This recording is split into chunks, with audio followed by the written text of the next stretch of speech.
Olá, bem-vindos e bem-vindas ao Evangélicos em Foco, episódio número 5. Esse podcast está ligado ao Observatório Evangélico e Sociedade, projeto desenvolvido na UNILA. Eu sou o João Barros II e tenho o prazer de receber aqui o pastor Ed Renekiewicz, pastor da Igreja Batista de Água Branca, a IBAB. Pastor, muito bem-vindo, muito obrigado por esse tempo, por compartilhar aqui conosco e, por favor, se apresente aí para a nossa audiência. Muito obrigado, é um prazer estar aqui, obrigado por esse convite, poder dialogar com quem acompanha o Observatório Evangélico nesse desafio imenso que é observar a Igreja Evangélica no Brasil. Bom, eu sou Ed Renekiewicz, sou pastor da Igreja Batista de Água Branca, em São Paulo, a IBAB, desde 1989, e esse ano agora eu completei 36 anos como pastor da IBAB, e é um momento muito importante para a nossa comunidade que nós estamos vivendo. Minha graduação é em Teologia pela Faculdade Teológica Batista de São Paulo e o meu mestrado em Ciências da Religião pela Universidade Metodista. Além das minhas atividades como pastor da Igreja Batista de Água Branca, eu também faço a curadoria de uma plataforma de conteúdo original para assinantes, tem minha própria plataforma, onde eu realizo lives e ofereço cursos e vivências de espiritualidade cristã. A plataforma é ERC, as iniciais do meu nome, ERK+, por extenso.com.br. E também, desde o ano passado, eu criei um Instituto Galileia.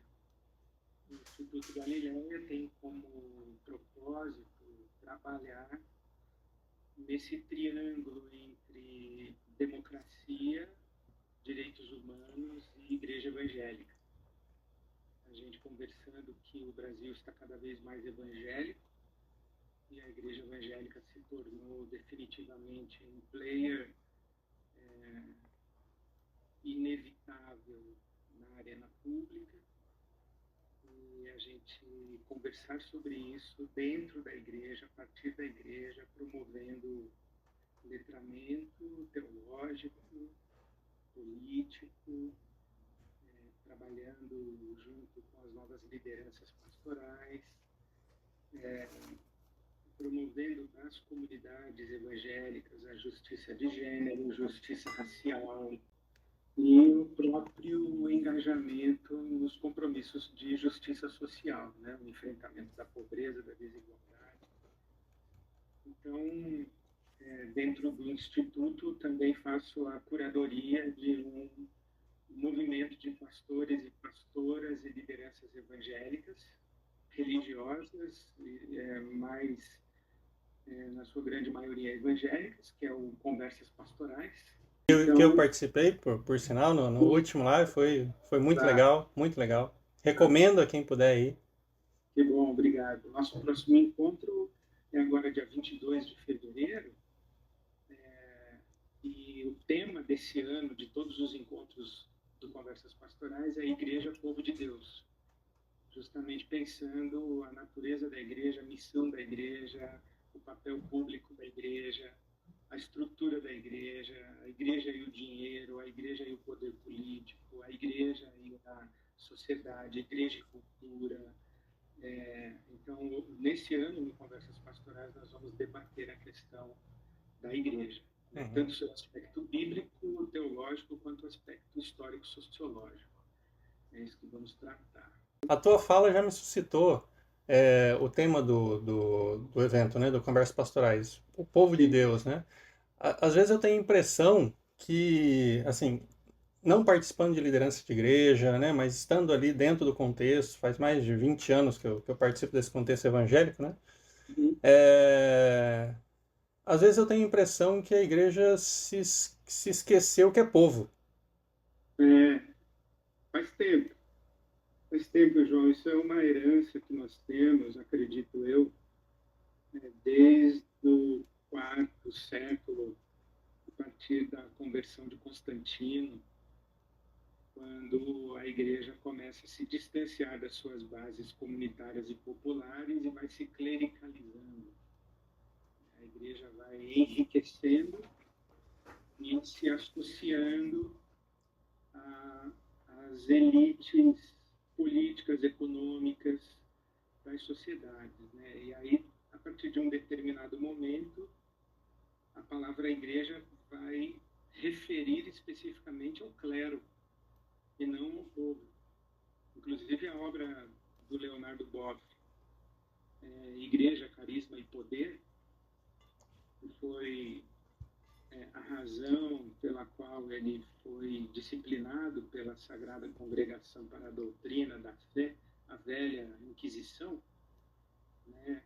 Na época, a Congregação para a Doutrina da Fé era presidida pelo Ratzinger, que veio depois a ser o Bento XVI, mas o livro do Leonardo Boff, Igreja, Carisma e Poder, é justamente sobre isso, para dizer que a hierarquia correta é Deus, povo, clero. Ou Deus, clero, povo. O senhor sabe que para ter dimensão, para o público assim ter dimensão dessa obra do Leonardo Boff, eu fui presenteado com essa obra na Alemanha por um estudante de teologia. Olha. Um estudante de teologia da Grã-Bretanha. Ele me deu essa obra de presente. Para a gente ter noção do alcance internacional, né, dessa obra e, enfim, os debates que ela suscitou, né? Eu não lembro exatamente em que ano ela foi publicada pela primeira vez, mas, se não me engano, eu li ainda no seminário, quando eu estava no seminário, ali na década de 80. Não tenho certeza, mas é o que a minha memória me diz. Pastor, sobre essa inserção dos evangélicos, esse crescimento da comunidade evangélica no Brasil hoje, como é que a gente pode mensurar os impactos disso nos últimos anos, né? E a gente estaria correto se dissesse que há uma tendência ao conservadorismo? É um fenômeno que a gente tem que olhar, prestando atenção em inúmeras variáveis. O meu olhar encontra, primeiro, um fenômeno mais assim da ordem do pathos dessa igreja, da paixão dessa igreja, dos afetos dessa igreja. O que eu quero dizer com isso? Nós chamamos de igreja evangélica, conviveu no Brasil um tempo muito grande como minoria invisibilizada, desrespeitada, ridicularizada, desconsiderada. Né? Em 1900, isto é, com 400 anos de catolicismo no Brasil, os evangélicos éramos 1% da população. E o nosso crescimento ele acontece aí a partir da segunda metade do século XX. Então, vamos pensar o seguinte, tem praticamente 500 anos de hegemonia do catolicismo romano no Brasil.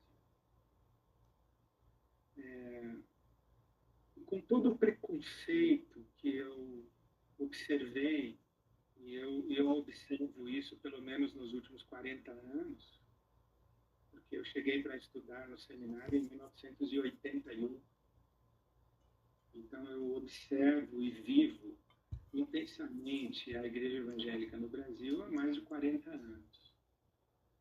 Então, o que eu observei foi que tanto os órgãos de comunicação, a imprensa em geral, a academia e as classes culturais do nosso Brasil sempre tiveram preconceito e trataram o evangélico como pobre, ignorante, periférico e coisa de mulher.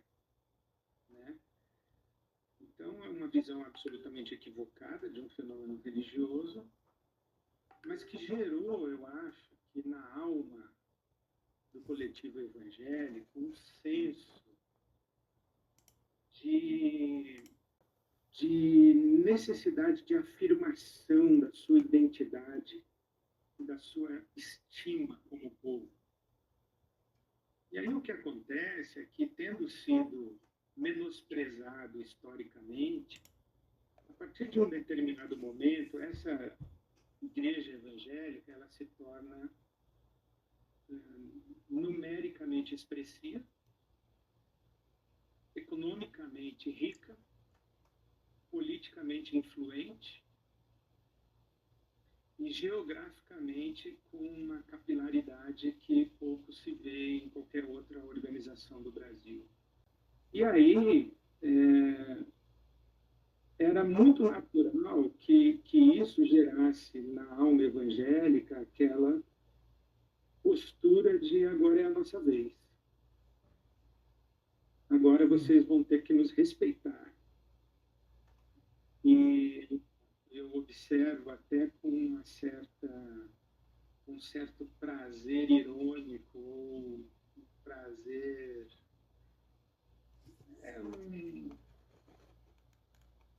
um prazer assim, meio revanchista, a correria de todo mundo tentando entender que negócio é esse chamado Igreja Evangélica. Como é que isso aconteceu e a gente não viu? E o que é esse povo? Como é que é esse povo? O que esse povo pensa? O que esse povo quer da vida? O que esse povo... Como é que a gente controla essa força que vai nos atropelando? E eu penso, então, que o fenômeno evangélico é muito novo, muito novo. Ele não está depurado, ele não está qualificado, ele ainda não foi feita uma sintonia fina dessa massa que se identifica como igreja evangélica no Brasil. Ela não sabe fazer política, ela não sabe fazer cultura, ela não sabe fazer ciência, ela sabe fazer religião evangélica, mas ela não sabe fazer sociedade, ela não sabe, porque ela não teve tempo de aprender. Uhum. Então, eu tenho um olhar simpático, empático e esperançoso em relação à igreja evangélica no Brasil. Aí eu acho que tem uma face sombria dessa igreja, que é uma liderança clericalista da igreja evangélica, pastores, bispos, apóstolos e assemelhados, que estão deslumbrados com a sua influência e o seu papel social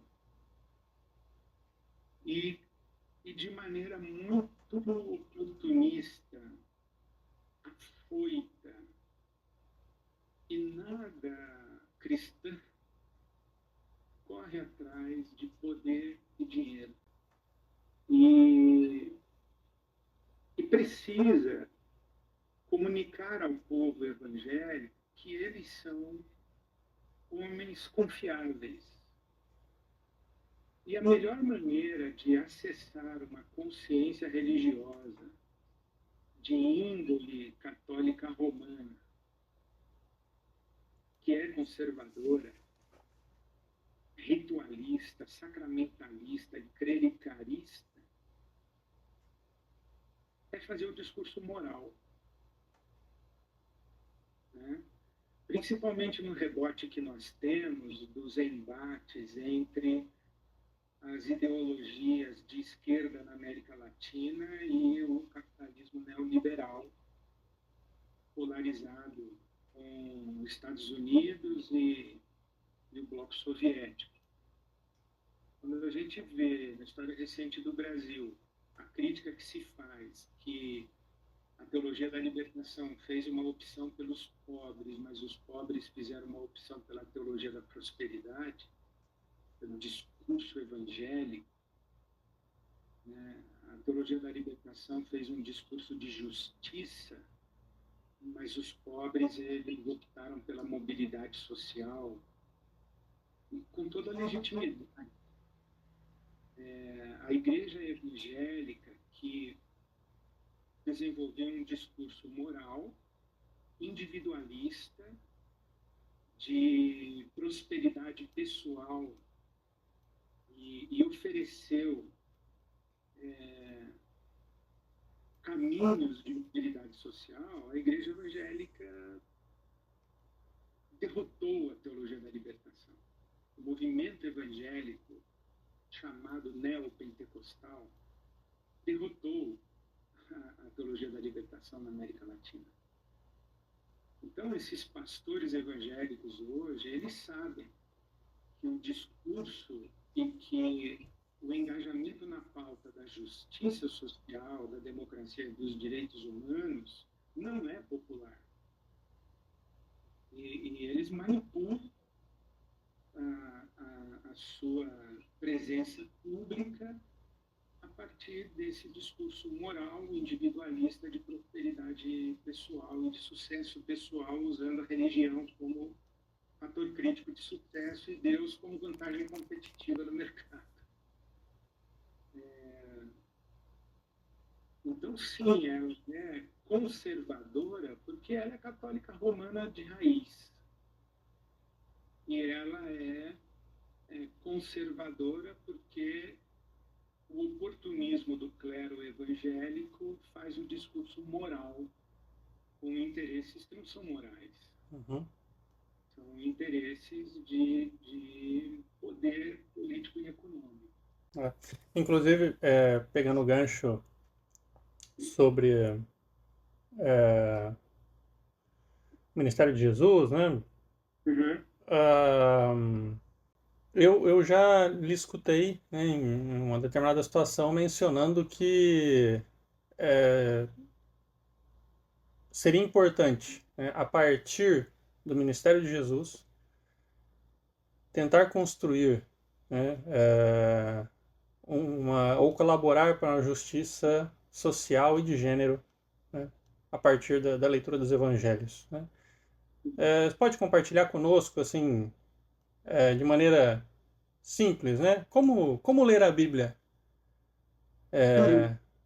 nessa pegada, né, numa pegada decolonial, se nós quisermos, né, para mencionar assim um pano de fundo de bibliografia, né, de discussão. Olha, a literatura da teologia chamada latino-americana ou da teologia do terceiro mundo, né, o mundo dos dois terços, é bem rica nesse aspecto de leitura decolonial da Bíblia e de uma teologia decolonial. Eu acho que entre as figuras, o Henrique Dussel é uma ótima referência, Walter Mignolo uma ótima referência, mas a minha familiaridade maior é com a obra de um teólogo espanhol chamado José María Castillo. E o Castillo, ele faz uma leitura histórica, né? Ele é um teólogo católico, e ele faz uma leitura histórica muito importante, e eu acredito que seja dele este insight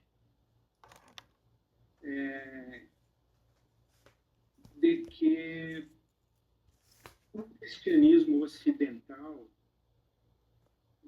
construído dentro do catolicismo institucionalizado a partir do terceiro e quarto século, ele é muito mais devedor ao apóstolo Paulo do que a Jesus.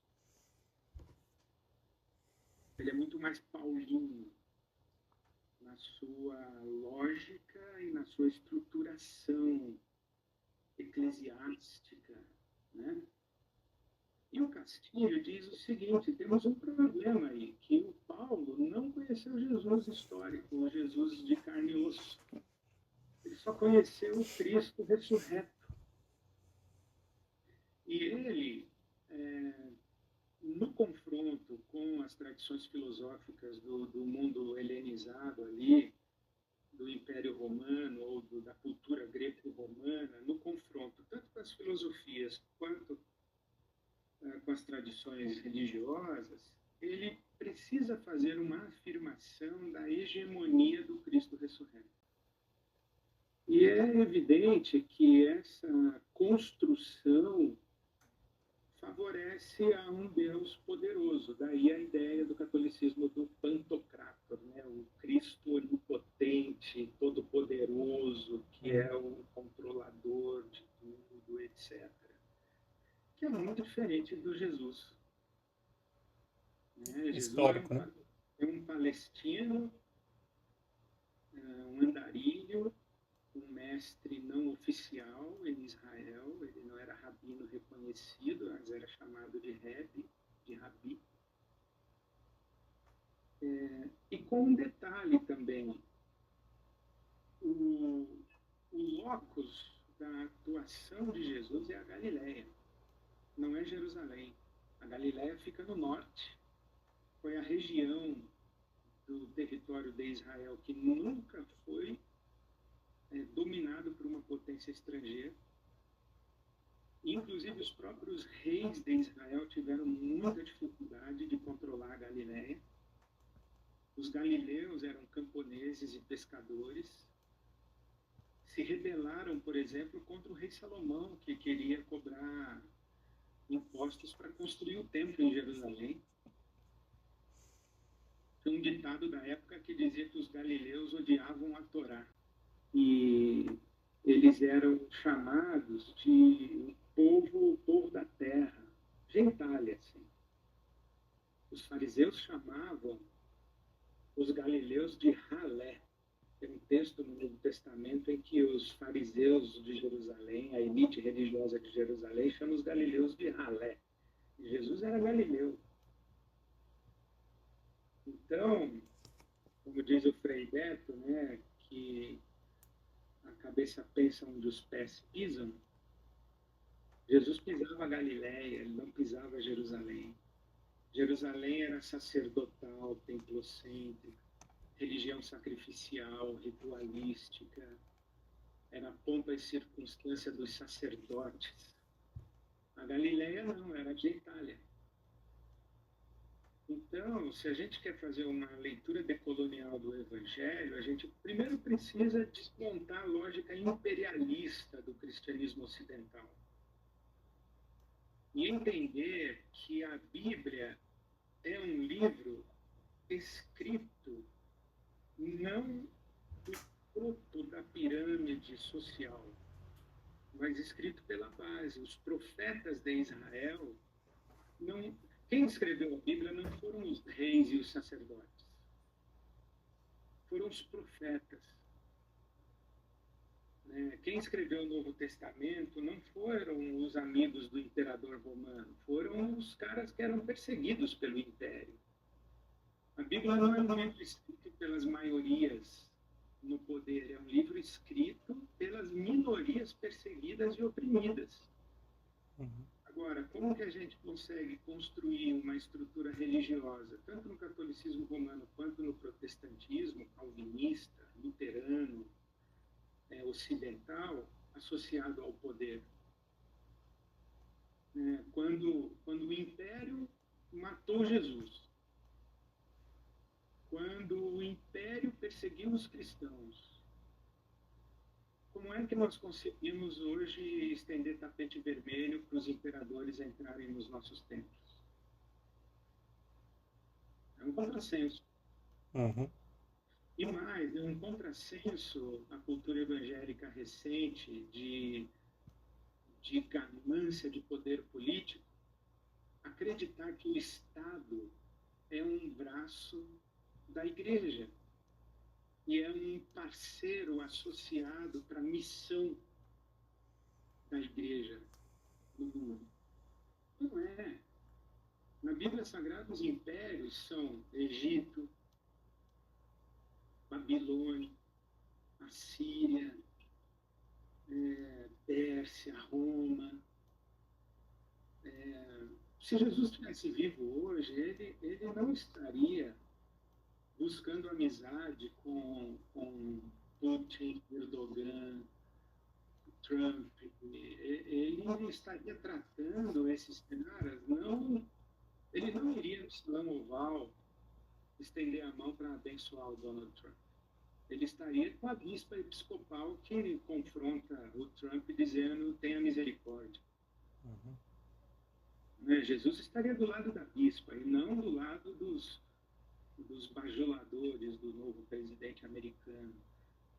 Jesus estaria hoje associado com os movimentos de reivindicação de direitos das populações empobrecidas e mais vulneráveis da nossa sociedade. Jesus faria parte do Black Lives Matter, ele fazia parte das passeatas populares em busca de direito de moradia, ele estaria apanhando com o professor no meio da rua, né? Jesus não estaria no trem elétrico do lado do governador, ele estaria apanhando da polícia no meio da rua. Mas nós construímos uma estrutura religiosa poderosa, isto é, imperialista e colonialista. Tanto que a teologia hoje de subtexto evangélico no Brasil é a teologia do domínio. E teologia da batalha espiritual, teologia do domínio, teologia da prosperidade. É tudo teologia de topo da pirâmide social. Não é a teologia da base. Então, para fazer uma leitura decolonial da Bíblia, a gente tem que se solidarizar com Jesus e com as vítimas da história. Uhum. Não com os poderosos, como a igreja está associada. Né? Sim. Não, e assim, sem nenhuma ingenuidade aqui de que isso possa ser feito, ou essa leitura decolonial, essa postura, essa busca por justiça possa ser feita sem consequências, né? Nos próprios evangelhos, na Bíblia a gente encontra tantos profetas lá atrás, né? Enfim, quem levantou a voz nesse sentido, às vezes estava muito suscetível a represálias, né? Consequências e tal. E, de fato, acontece no Brasil hoje. Professores de seminário que perderam suas cátedras, pastores que foram dispensados de suas comunidades e igrejas, organizações que perderam doadores, mantenedores, missionários que perderam colaboradores, por questão de opção do que se convencionou chamar de comunismo, socialismo, esquerdismo. Quer dizer, hoje você falar de evangelho é ser progressista de esquerda, inimigo da igreja. Uhum. Né? Então, acontece hoje. Uhum. Acontece. Uhum. Uhum. E é uma realidade muito difícil, né? Para quem vive, porque é uma busca de autenticidade da fé, pelo menos eu vejo dessa maneira, né? Uhum. E que acaba não encontrando ressonância, às vezes, nas pessoas que estão mais próximas, né? Há conflitos familiares, né? E nas comunidades de fé, pessoas que conviveram durante 20, 30 anos, elas cindiram relações a partir de 2018. O fenômeno bolsonarista dividiu famílias, igrejas, amigos, né? Criou uma cisão. Uhum. Uhum. É muito triste isso no Brasil contemporâneo. Agora, por outro lado, João, a expansão do Evangelho ali no primeiro e segundo séculos aconteceu não pela força expansionista dos apóstolos, mas pela dispersão dos cristãos que, perseguidos, tiveram que deixar Jerusalém e se espalharam. Tem um historiador que diz que quem pregou o Evangelho foram os trabalhadores. E eu vejo que boa parte do avivamento, se é que eu posso chamar assim, evangélico no Brasil, não tem a marca do clero. É o pastor de periferia que é pedreiro e vai para a sua igreja de bicicleta. Terno, gravata, Bíblia e bicicleta.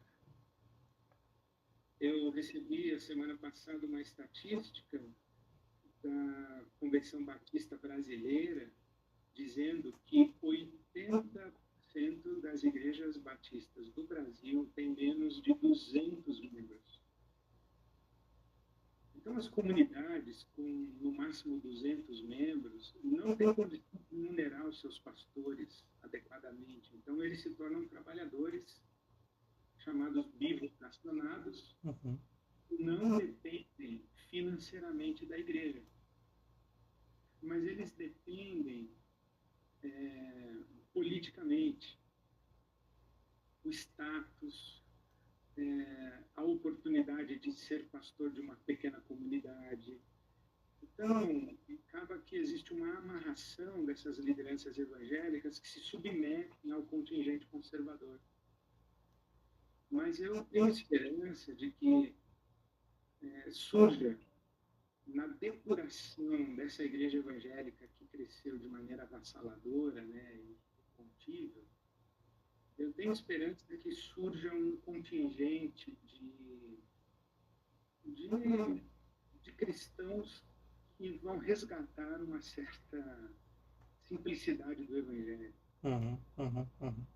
Porque as comunidades, elas não conseguem construir templo de Salomão em tudo que é capital. Só tem um no Brasil. Mas tem centenas de milhares de comunidades evangélicas espalhadas por esse país. Eu acho que a força da igreja evangélica está aí. Nas comunidades anônimas, nas lideranças religiosas anônimas, nos pastores e pastoras anônimos, nas obras sociais periféricas. É aí que está a força da igreja evangélica. Eu tenho esperança nessa união aí, da igreja apóstola. Sim. Não, inclusive, escutando de um colega aqui, ele falando assim, ó, se você for aí num bairro de periferia da cidade e perguntar para algum jovem se ele conhece algum sindicato, provavelmente ele vai dizer que não. Mas se você perguntar para ele se ele conhece uma igreja, capaz que ele mencione para você algumas. Ele mostra várias. E te leva ainda, se duvidar, né? Se bobear é na mesma rua. Então, assim, essa capilaridade da igreja evangélica hoje tem uma potência social incrível, né? Sim. Incrível, impressionante, né? E considerando que 70% das pessoas, se não me engano essa é a cifra, 70% das pessoas que participam de alguma associação participam de igreja. Sim, interessante. Né? Quer dizer, a igreja é a maior força gregária do país. A igreja evangélica, especificamente, né? Especificamente a igreja evangélica. Então isso tem com certeza uma potência social incrível, né? E aí uma outra fala de um outro pastor, eu escutei aí nas redes, né? Que a igreja evangélica é o novo chão de fábrica, né? Interessante. Que me pareceu uma analogia interessante, né? Sim. E voltando ao ponto anterior da sua fala, pastor, Paulo não conheceu Jesus de carne e osso, né? E sim, eu concordo que a maioria, talvez a maioria das pregações das igrejas seja a partir de Paulo, e não dos evangelhos, né? E é impressionante porque o Jesus histórico de uma... parece ser tão diferente daquilo que a gente escuta do mainstream evangélico hoje, né? Que assim, parece que dá um curto-circuito, sabe? O debate teológico histórico é muito grande sobre isso, né? O velho debate entre o Jesus histórico e o Cristo da fé. E a ideia de que Jesus pregou o reino de Deus e Paulo pregou a igreja. E há um conflito, né? No início do cristianismo, um sujeito chamado Marcião, ele queria rasgar tudo que era de Paulo e ficar só com os evangelhos. Quer dizer, que isso aqui distorceu tudo. Então, esse debate é muito antigo, muito antigo, né? Esse conflito entre Jesus e Paulo, mas, de fato, né, o Cristo ressurreto poderoso é muito diferente daquele que o próprio Paulo descreve em Filipenses 2, o Cristo esvaziado, a kenosis divina, né? O Cristo que se faz homem, sendo homem se faz servo, né? Ou por ser homem automaticamente, necessariamente é servo, e é obediente até morte, morte de cruz, né? A morte da humilhação. Então, o Paulo fala desse Jesus. Inclusive que nós temos que ser semelhantes a ele, ter a mesma atitude dele, não do Cristo ressurreto, mas do Cristo quenótico, do Cristo que se esvaziou das suas prerrogativas divinas e se fez homem, né? Identificado com a fragilidade, vulnerabilidade, angústia e necessidade humana. Mas eu concordo que, e sou suspeito para falar, porque nos últimos anos da minha vida, esse Jesus ganhou um peso, uma densidade, e ele tem cores muito mais vivas para mim hoje, o Jesus dos Evangelhos, do que o Cristo ressurreto. Eu costumo dizer que eu não consigo imitar o Cristo ressurreto, eu só consigo imitar o Jesus dos Evangelhos. Cristo ressurreto eu adoro, mas o Jesus eu sigo. A gente precisa fazer essa distinção, né? E até eu arrisco dizer que a única maneira de uma pessoa adorar o Cristo ressurreto é seguindo e imitando o Jesus. É a única maneira. Pastor, indo para caminhando para os finalmente, coloca por favor aí algumas considerações finais para a gente fechar nosso bate-papo, e mais uma vez agradecendo aqui pela oportunidade, pelo tempo. Obrigado, eu que agradeço. Eu acho que eu terminaria com essa frase que a maneira de adorar o Cristo exaltado, ressurreto e exaltado, é seguir o Jesus. É Deus quenótico, esvaziado. Sim. Não, e aproveitando esse talvez, né, uma alternativa de leitura desse Cristo seja justamente essa pegada decolonial, né? Os seus autores, Dussel, Mignolo. Aí tem outros autores que não têm matriz, Quijano, que não tem matriz cristã, mas que colaboram ali naquele grupo, né? Castro Gomes e tal. Que é uma literatura muito legal, que nos dá, por exemplo, a percepção da importância do fator racial nas nossas sociedades. Sim. Né?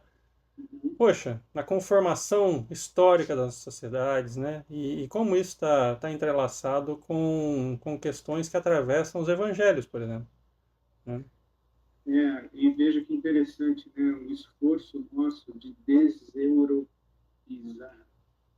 a leitura da Bíblia.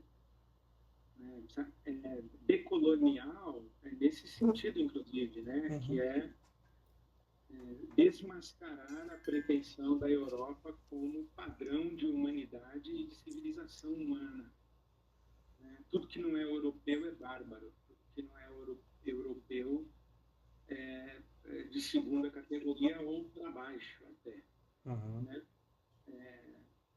E é um desrespeito às culturas originárias, aos povos originários, às tradições religiosas universais, aos saberes universais.